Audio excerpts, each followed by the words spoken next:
नमस्कार दोस्तों, मेरा नाम है Ashish Rathore. Indian rail dynamics channel में आपका स्वागत है। अगर आज आप मेरे चैनल पर नए आए हैं, कंटेंट पसंद आए तो सब्सक्राइब करना मत भूलिएगा।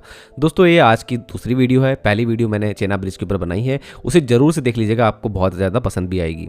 तो दोस्तों, आज मैं बात करने वाला हूँ वंदे भारत को लेकर के एक बड़ी न्यूज़ आई है, जिसको लेकर के कई आर्टिकल्स ने कल छापा भी है। तो काफ़ी सारी हेडलाइंस जो हैं वो बिल्कुल सिमिलर हैं, कुछ इस तरीके से आ रही हैं कि वंदे भारत ट्रेन के 100 एक्स का जो ऑर्डर दिया गया था वो कैंसिल कर दिया गया है रेलवे के द्वारा, और बड़ा झटका लगा है वंदे भारत प्रोजेक्ट को। तो दोस्तों, इसको लेकर के काफ़ी सारा जो है मिसअंडरस्टैंडिंग भी क्रिएट हो रही है जनता के बीच में, क्योंकि जनता जो है, काफ़ी सारे लोग जो है रेल फैंस नहीं होते, उनको जानकारी बहुत अच्छे से नहीं होती है कि किस तरीके से रेलवे ने ऑर्डर दिया था, क्या हो रहा था, और काफ़ी लोग रेलवे से रिलेटेड न्यूज़ नहीं भी देखते हैं। तो ऐसे में उनके साथ में एक तरह से मिसलीडिंग ये हो रहा है, उनको लग रहा है कि वंदे भारत ट्रेन अब नहीं बनेगी। तो दोस्तों, मैं सबसे पहले क्लियर करना चाहूँगा, ये वंदे भारत ट्रेन जिनका ऑर्डर कैंसिल हुआ है, ये एक अलग तरीके की वंदे भारत एक्सप्रेस होने वाली थी। जो अभी हमारी एग्जिस्टिंग वंदे भारत एक्सप्रेस है, जिनके 200 रेक्स का ऑर्डर अभी बीएचएल के पास और एक टीएमएच रशियन कंपनी और आरवीएनएल के पास में है, वो बन रही हैं। लेकिन हमारी जो दूसरी तरह की वंदे भारत एक्सप्रेस होने वाली थी, जिनको हम कहते थे third generation Vande Bharat express, जिनको 2026 तक लगभग इंट्रोड्यूस करना था और 2025 में इनका पहला प्रोटोटाइप आना था, तो ये वंदे भारत एक्सप्रेस जो थी, इनका ऑर्डर कैंसिल हुआ है, जिनको हम एल्यूमिनियम वंदे भारत एक्सप्रेस कहते थे। जिनको एल्यूमिनियम बॉडी से बनाने के लिए ऑर्डर निकाले गए थे 2022 में, लगभग जुलाई में, और जो ये टेंडर थे, इसमें पार्टिसिपेशन बड़ी कंपनी तो नहीं कर पाई थी जितना सोचा था रेलवे ने।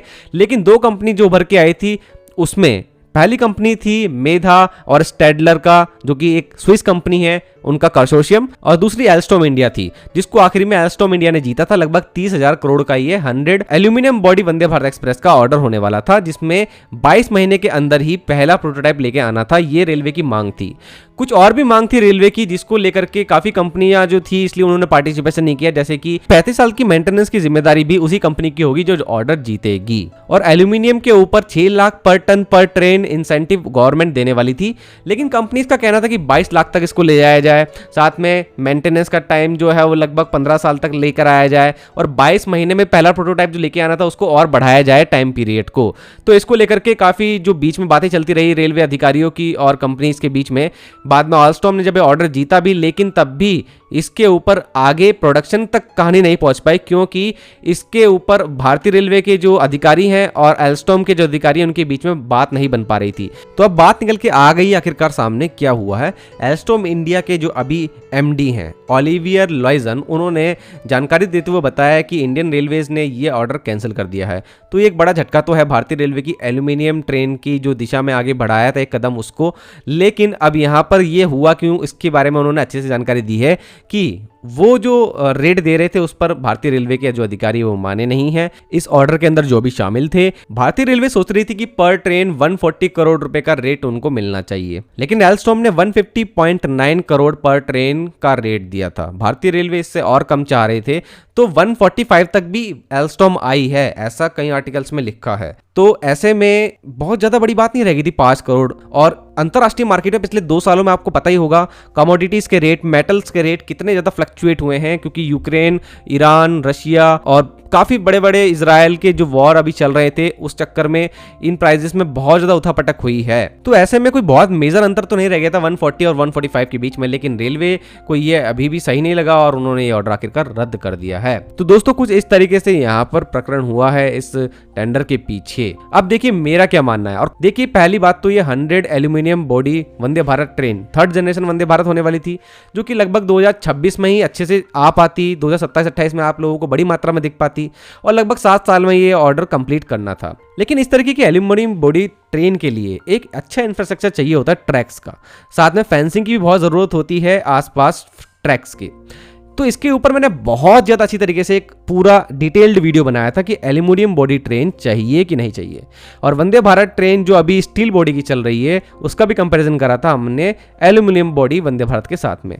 इस वीडियो को ज़्यादा व्यू तो नहीं आया उस टाइम पर, लेकिन आज मैं आपको दोबारा लिंक दे रहा हूँ, कमेंट सेक्शन में लिंक है, इसको जरूर से देख लीजिएगा। बहुत अच्छे से डिटेल में मैंने समझाया है कि भारत को इस टाइम पे एल्यूमिनियम बॉडी ट्रेन की जरूरत है, अगर है तो उसके लिए क्या क्या करना पड़ेगा। अब भारतीय रेलवे के अधिकारियों की बात करूं तो दोस्तों, थोड़ा बहुत ब्यूरोक्रेसी भी जो है वो भारी रहती है इस तरीके के टेंडर्स में भारतीय रेलवे में। जो कि काम बहुत फास्ट ट्रैक में होने चाहिए वो धीमे धीमे धीमे होते हैं। अगर टेंडर पर बात 2022 में ही नहीं बन पा रही थी तो 2022 के एंड होते होते ही इसको पूरा क्लियर कर लेना चाहिए था दोनों साइड से बैठ करके कि इसको आगे बढ़ाना है कि नहीं बढ़ाना। फिर 2023 में नए ऑर्डर दोबारा निकलते, उस नए टेंडर्स में आप लोगों के मन मुताबिक जो काम पहले नहीं हुआ था, मतलब कि बड़ी बड़ी बहुराष्ट्रीय कंपनियों ने इसमें भाग नहीं लिया था, वो दोबारा से भाग लेती और आप उनके मुताबिक थोड़ा सा अपने जो इसमें मांगे हैं उनको भी थोड़ा डाउन लेके आते, तो ये सब चीज़ें होती। तो आज 2024 में हमको प्रोडक्शन होता तो दिख पाता, कंपनियां 2026 तक या 25 तक पहला प्रोटोटाइप तो लेकर आ पाती, लेकिन अब तो ये पूरी तरीके से टेंडर अटक ही गया है। हाँ, हालांकि ये कहना भारतीय रेलवे का जरूर है, जो मैंने देखा भी है, पढ़ा भी है आर्टिकल्स में, कि भारतीय रेलवे इसको नए सिरे से दोबारा से लेकर के आएगी। लेकिन फिर वही बात है, इसमें टाइम कितना लगेगा वो कुछ कह नहीं सकते।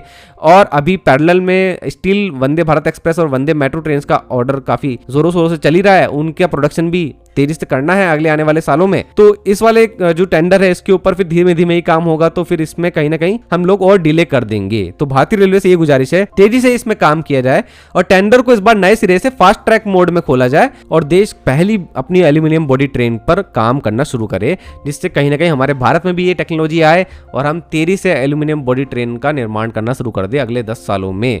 क्योंकि आखिरकार फ्यूचर तो यही ट्रेनें होने वाली है, इनकी फिनिशिंग अच्छी होती है, इनकी एरोडायनेमिक्स अच्छी होती है, पावर टू वेट रेशियो भी काफी अच्छा होता है, हल्की ट्रेन होती हैं लेकिन पावरफुल होती हैं और काफी अच्छे से चल पाती हैं एफिशिएंटली। तो आप लोगों का क्या कहना है कमेंट सेक्शन में जरूर से मुझे बताना इस टेंडर के बारे में, और भी अधिक आपको जानकारी अगर इस टेंडर के बारे में है जरूर से कमेंट सेक्शन में बताना। आज के लिए इतना ही। वंदे मातरम, भारत माता की जय।